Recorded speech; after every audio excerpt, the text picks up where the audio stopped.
Hi you guys, welcome back to the channel. It's Charlotte. Thank you so much for being here with me today. If you're new, hello and welcome. I do lots of videos on fragrance, reviews, comparisons. I love it all. If you love fragrance, if you love perfume, if you love scents, if you love beauty, you're in the right place. Today, I wanted to focus on amber fragrances. It is fall and it is very soon going to be winter. Amber is definitely present in a lot of winter and fall fragrances, but amber is also a vague sort of note. It is considered a fantasy note and it is definitely up for interpretation. It's just a fossilized sort of resin. It's like a rock, hard, you know what I mean? So it doesn't really have a smell. It's more like the idea of amber. So we think of something that's warm, slightly sweet, resinous, maybe a little bit smoky and powdery. Now, there is a sort of consensus on what creates a amber accord, and that is labdanum, benzoin, and vanilla. There are some variations. Fragrantica says that there's also variation with fir and styrax and other sort of balsamic notes. Because of that, amber is not as straightforward as, say, a tuberose fragrance. A tuberose fragrance, you gotta have some tuberose in there, right?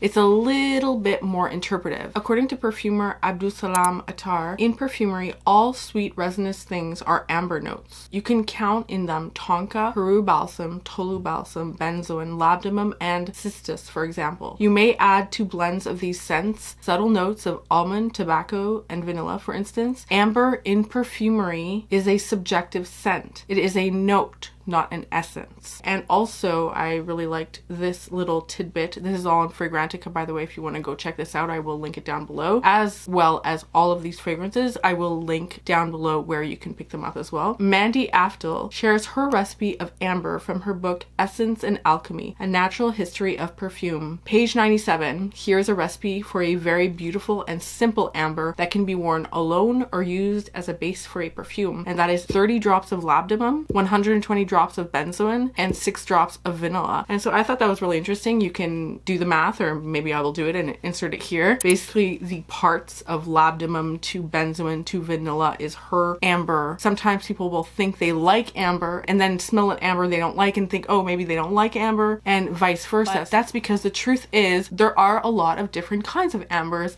and I myself, I was certain that amber was one of my favorite notes. And while I still really do love and appreciate amber, I am a little bit picky with amber, and I do tend to go towards specific kinds of amber. So in today's video, I want to share with you different kinds of ambers, and I will share with you also the ones that I prefer, and also whether I think they lean a little bit more masculine, a little bit more feminine, who I think might like these. That sounds good to you? Let's get into it. So the first fragrance I have to share with you is by the house of Histoires de Parfums, and this is Ambre 114, or Amber 114, Ambre 114. And this is just the cutest little, I love these little bottles. All of these come in these little, sorry, just need to show you. They come in these little books, which I also think is adorable.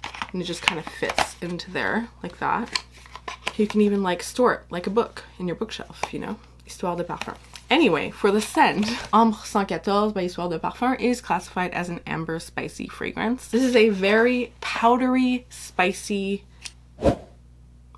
powdery, spicy, very vanilla still amber. It's a little bit aromatic, a little bit powdery, a little bit balsamic. Yeah. At first initial spray, it does smell a little bit more masculine to me, but as it dries down, the vanilla does come a little bit more forward and it becomes more balanced in my opinion, and it definitely is very unisex. Now, I do think someone who is used to very feminine scents might find this a little bit masculine. That said, someone who is used to very masculine scents and that's their preference might find that this leads a little bit feminine. Let me know in the comments down below if you find that happens. To me, that is the sign of the quintessential perfectly unisex or androgynous scent. That's what this is for me. And because of that, I'm always flip-flopping between it. This is not my favorite go-to kind of amber, but recently when I've been smelling this, I have been pleasantly surprised to find that the vanilla is more forward than I previously thought. So for that reason, I think this is a great unisex amber. Now, one of the aspects of this that I want to note is that the amber in here is a little bit dusty smelling. It's a dustiness like an old book sort of smell. So if you can think of like, yeah, like an old book, like library sort of smell, it has a little bit of that quality to it. Definitely for the amber lovers out there, you definitely need to smell this. It is a amber that manages to still be rounded out with the vanilla and a little bit of those aromatic and the spicy, of course. It stops it from becoming just a flat or linear sort of amber. So yeah, Histoires de Parfum, Ambre, Ambre 114. These fragrances I do find are very good quality and long lasting. Next up we have by Christian Dior, and this is called Ambre Nuit. Ambre Nuit by Christian Dior is classified as an amber fragrance. This is a very powdery floral sort of amber. It's interesting because usually when I find an amber to be very, very powdery, I find that it tends to pull masculine, but this is one that's very, very feminine. It's rose and amber, and it's powdery. It almost has a baby powderish tinge to it, but it stops from just becoming baby powder in my opinion. But I definitely think some people could pick up on that baby powder and, you know, make that association and not like that about it. But this is a very sophisticated, classy sort of amber. It's definitely more mature, definitely very feminine, beautiful, especially considering it seemingly only has 2 notes. It still feels quite complex, quite full, fleshed out. Yeah, powdery floral amber that definitely, it kind of feels like a mature modern classic. On Fragrantica there are 2 entries for this one. One of them, or the most recent one, which I don't know what bottle this is from, but I suspect it's probably, I'm going to assume it's the more recent one from a few years ago. That one only has rose and amber as notes, but the one from the early 2000s has quite a few more notes. So I'm not really sure which one is the accurate representation for this batch that I have, but I would say that it is accurate that it probably has more than just rose and amber. Or well, you know, that amber is a fantasy note, so it has some vanilla, labdanum, and benzoin in there probably. So yeah, Ambre Nuit, not particularly like complex, you know, it's fleshed out, it's round, but it's not going to take you on a journey necessarily, you know, it's pretty linear. As with the other Dior fragrances that I've smelled, this is a long-lasting fragrance for sure. Ambre Nuit, Christian Dior. Next up, we have by the house of Valentino, and this is a Yes, this is Valentina Myrrh Assoluto. Valentina Myrrh Assoluto is classified as an amber fragrance. And this bottle, first of all, just so cute, so handsome, so just beautiful. But let me just spray this. Oh man, okay, yeah, I forgot about that. I have not worn this in a while, you guys. This is very much a winter scent to me. This is a very, very sweet, leathery ylang-ylang amber. It's very, very balsamic, it's warm, it's powdery and creamy at the same time. Like I said, very, very sweet. This one, you do need to like the sweetness to enjoy. I would definitely say this leans feminine. This is a very beautiful fragrance. I would say it's one of the better ones in this line with the flowers like this. If you like slightly smoky, deep, balsamic, resinous, sort of incensey sort of ambers that are still very sweet, check this out. It's really nice. Next up, by a house I have not explored before. This is by Alexandre J. It says 1920 Art Deco, the Majestic Vanilla. And this is quite a majestic bottle, right?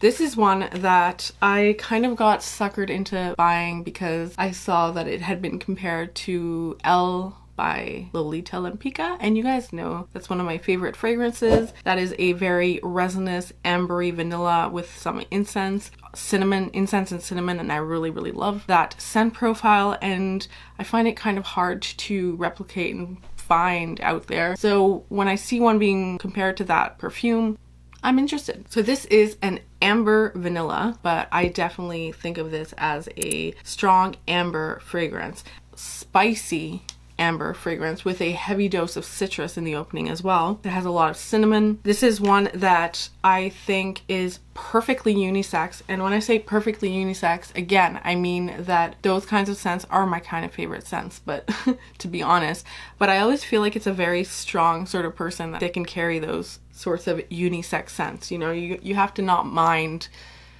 not being completely feminine or completely masculine, if you know what I mean. So this is one that I think would be really, really stunning on a man. It would be an amazing scent on a man. I really like it on me, especially the dry down and especially as it morphs on your skin. Let me see. Yeah, the opening is very citrus and spicy, a little bit sharp. And I do see why it has been compared to Elle. It's not quite as incense-y and sweet though as Elle. Similar but not the same. I would still say that Lira by Xerjoff is a little bit more similar than this one is to Elle. This one is not as sweet. Maybe that's why it feels a little bit more masculine to me. It's not as sweet. And actually, ironically, the Majestic Ambre, which I was checking out, which is by the same house, their amber seems to have the complaint when I was reading the reviews that it is too sweet. So I guess their interpretation of the amber is a very, very sticky, sweet, resinous, gourmand sort of amber, which sounds honestly right up my alley and maybe up yours too, so check that one out. But this one is definitely to me more of a traditional sort of smoky, dry, warm, powdery amber. This is relatively new in my collection, but the couple times that I have worn it, it has lasted a very long time, and it's one of those that you only need a couple sprays and you will be smelled. So the Majestic Vanilla Alexandre J. Next on the list we have by the House of Kayali, and this is Invite Only Amber 23. This is categorized as an amber spicy fragrance. And this is just a really beautiful sweet cinnamon cherry tobacco amber. This definitely has that warm, almost sticky, sweet sort of quality to it. This is veering away from the powdery, dry sort of amber and is going towards the more gourmand, sweet amber. Not full-on gourmand, but a little bit sweeter. Very pretty. Definitely, this is definitely unisex, but I would say it leans feminine. And out of all the Kayali fragrances that I have Kayali Vanilla, Déjà Vu, and Sweet Diamond Pink Pepper. I would say this is one of the more long-lasting ones out of the bunch and layers very well with vanilla fragrances. I think this is a great all-around modern sweet feminine amber. Invite Only Amber 23. Next up, how could I not? I need to mention Maison Kurkdjian Grand Soir. And this is one that, I'm not gonna lie, it's expensive, so I very rarely use it for that reason. This is one of the most beautiful ambers, for sure. If you are an amber lover, you need to smell this, absolutely. This to me is such a beautiful amber because it manages to really be that basic powdery amber, but it definitely has enough vanilla to make it very unisex and smooth and rich and warming. Yeah, it's not too deep and balsamic either though. It's just very lovely to wear. I think it's an easy to wear amber fragrance for both men and women. I do think that some women will find it leans masculine, but see, for example, between this and Histoires de Parfum, this is more feminine to me than this. Mainly because this has that spiciness in it that I think adds an edge to it. This is a little bit smoother. This one, of course, is more feminine, is sweeter. Grand Soir, though, is such a gentleman-y sort of fragrance. This is a gentleman's fragrance, a gentlewoman's fragrance. It feels classic, it feels effortless, it feels dressed up without trying too hard. Impeccable performance on this as well. Again, 1 or 2 sprays and you'll be okay. Obviously you can spray away and spray more than that if you want. And I know that the more we spray, the more we want to spray in general, but honestly 1 or 2 sprays, people will be able to smell you. So that's Maison Kurkdjian Grand Soir. Next up, by the House of Initio, we have Blessed Baraka. And this is a fragrance that the first time I smelled this, I was like, yuck. I did not like it. It smelled very, very powdery and animalic to me, which amber can be. Remember labdanum, it probably has more labdanum in it, right? Labdanum has a more sort of animalic, leathery sort of nuance to it. But the more I waited and came back to it, and that's why I'm a huge advocate of waiting on fragrances, letting your nose rest in between trials and coming back to them later on in different seasons after smelling other fragrances. Now it smells a lot sweeter to me. It's definitely a lot more powdery and animalic than the other fragrances I mentioned, but it also has a heavy dose of benzoin in there for sure. And it is very strong. It is powdery, it is musky as well, and it does get sweeter as time goes on with that benzoin in there. This also has a good dose of sandalwood, and all of that make for a fragrance that I consider to be unisex leaning masculine. So absolutely unisex, but I do think that more men will enjoy this than women for the most part. And if you're someone who really prefers that fragrances have more of a feminine edge, you definitely should try this on skin first, because it might be too masculine for you and too animalic, like I said. In this one, it really does smell a little funky. It's a little bit funky smelling, but it's also extremely deep and complex. When I smell a fragrance that's complex like this, it feels like there's constantly something for my nose to pick up on. There's no like nasal dead ends out there, okay? You're not going to smell something and then come to a wall, or something becomes scratchy or synthetic, or you know what I mean? This keeps going. This will take you on a journey, and for that reason I definitely think it's worth it. If you really enjoy amber fragrances, definitely check this out. Blessed Baraka by Initio. And needless to say, every fragrance that I've tried from this house has incredible lasting power, incredible projection.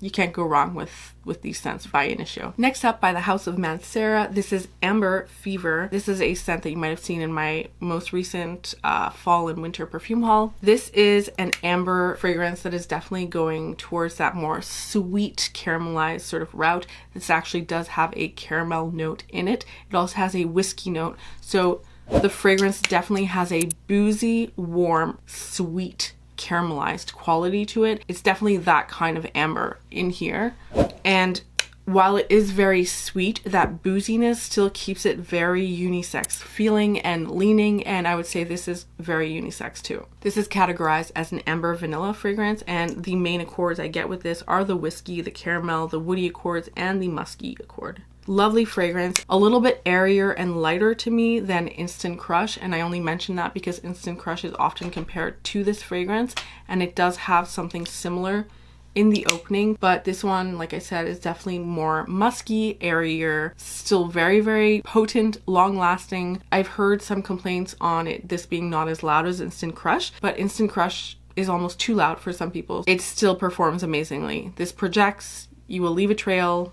It's long lasting. Honestly, all the Mancera fragrances are great values in my opinion, because they all go a very long way. The price is relatively affordable for the niche category. The sizes are, you're never gonna run out. Like their large sizes are 120 mils and their small bottles are 60 mils. So either way, you're good for a long time. I'm gonna die with this. Next up, this is the only fragrance that is not technically categorized as an amber fragrance, but it definitely has a prominent amber accord, and I definitely think it evokes the amber essence. This is the One by Dolce & Gabbana, and this is marketed towards men, but I think that women can absolutely wear this as well, and this is a men's fragrance that I will gladly wear this winter, that I really like wearing. And actually, if anything, see, my boyfriend probably finds this too sweet. That's probably why I don't see him ever wear it, actually, because I want to wear it. I wear it, but he hasn't worn it. You know what I mean? Like, it's too sweet for him. My boyfriend likes the more masculine smelling scents. There you go. This one is definitely very unisex, even though it is marketed towards men, women, ladies, girls. Check this out too if you like a very sort of warm, spicy, sweet tobacco sort of amber.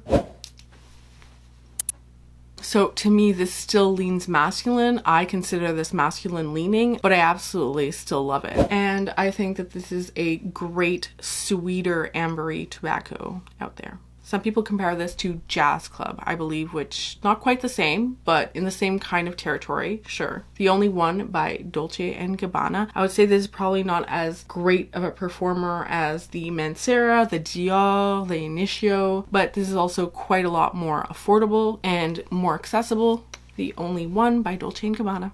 Next up, we have by the house of Annick Goutal, and this is Nuit et Confidence. This is an amber fragrance. Again, I mentioned this in my most recent haul. This is a sweet, powdery, smoky, slightly smoky kind of amber to me. This is more on the powdery amber side, right? Powdery, balsamic, sweet, very vanilla forward. Definitely more feminine leading, a safer sort of amber if you are more iffy with ambers and you don't like when they're too powdery and they need a good dose of vanilla for you to appreciate them. This is one of those. This has a good dose of vanilla and sweetness with it. In my experience, this is not the loudest scent, but it is long lasting. It's more of a keep it close to yourself, if you know what I mean, sort of scent. It's not a beast of a scent, but it is long lasting and people will still smell you. It's just you're not going to choke out the room with it, which, you know, for some people that's a plus actually. Let me know down in the comments below, do you like that in a fragrance? I was speaking with my friend Myrrh from Scented Lifestyle. If you don't already follow her, go follow her. She's amazing. And we were talking about how we really appreciate versatility in a fragrance. You want to be able to, at least to us, at least to me, I want to be able to manipulate how many sprays I use to get a certain result. So ideally, I would like my fragrance to be strong enough to be able to project and last all day if I wanted to, but also that if I spray just 1 or 2 sprays, that I can keep it to myself, you know, that it's not going to choke out the room. So I love when you have that versatility in a fragrance. There you go, Nuit et Confidence by Annick Goutal. Next up, we have by the house of Juicy Couture. This is Glistening Amber. And this is a very, very sticky, sweet, incensey sort of amber. It is strong. It is actually quite long lasting and it projects, which is really nice to know, especially from the Juicy Couture line. This is definitely a louder sort of scent. This has nothing to do with the other Juicy Coutures. All the Juicy Coutures from this line sort of cater to the Middle Eastern audience and have a very different DNA from the other Juicy Coutures, and also are quite a bit more potent in my opinion. This is categorized as an amber floral, and I mainly get the smoky, sweet, and musky accords from this. It's definitely, yeah, it's definitely sweet. It's definitely smoky. This is going in that sticky sweet territory, okay? So it's not quite gourmand because there is that woodiness, there's that smokiness, there's that muskiness in it, but it's very, very, it feels sticky sweet, okay? So that's Glistening Amber by Juicy Couture. This, I would say, is a unisex scent leaning a little bit more feminine. All of these that I've shown so far are unisex in nature. I find most amber fragrances to be unisex, so that's why I'm just kind of mentioning if they lean a little bit more masculine or a little bit more feminine. This one I would say leans a little bit more feminine. And then last but not least, this is probably my favorite amber, or sort of amber. This is by Paco Rabanne and this is Olympea Intense. You guys have seen me rave about this before. This is a very salty, sweet, sticky, warm caramel amber sort of scent. This to me is a gourmand amber. Very sweet, sticky, salty, very sexy to me, and very feminine to me as well. So this is one of the more feminine, if not the most feminine fragrances in my amber fragrances, and it's one of my favorite ones. Now, I don't wear this that often because first of all, I like to wear it in cold weather and it's very addicting. So when I smell this, I literally want to eat myself. That can be quite distracting actually sometimes. So take that how you will, but I end up wanting to eat myself. So it's one of those. It's definitely gourmand to me. This is Olympea Intense. This is long lasting. This is delicious. So good. So there you have it. Those were some of my favorite amber scents in my collection. Please let me know down below what your favorite amber scent is. Let me know what you think of these too. If you've smelled them, if you like them, what you think of them. And also please let me know any amber scents I have to smell as well. I would love to hear from you in the comments down below. Let's continue the conversation. If you haven't already followed me on Instagram, please go follow me on Instagram to get more little mini reviews, see a little bit more behind the scenes and all of that. Participate in polls, in surveys. I love having conversations with you guys. If you enjoyed this video, be sure to check out this video right here. Until we see each other again, thank you so much for watching. Please take care of yourself. I'll see you very soon.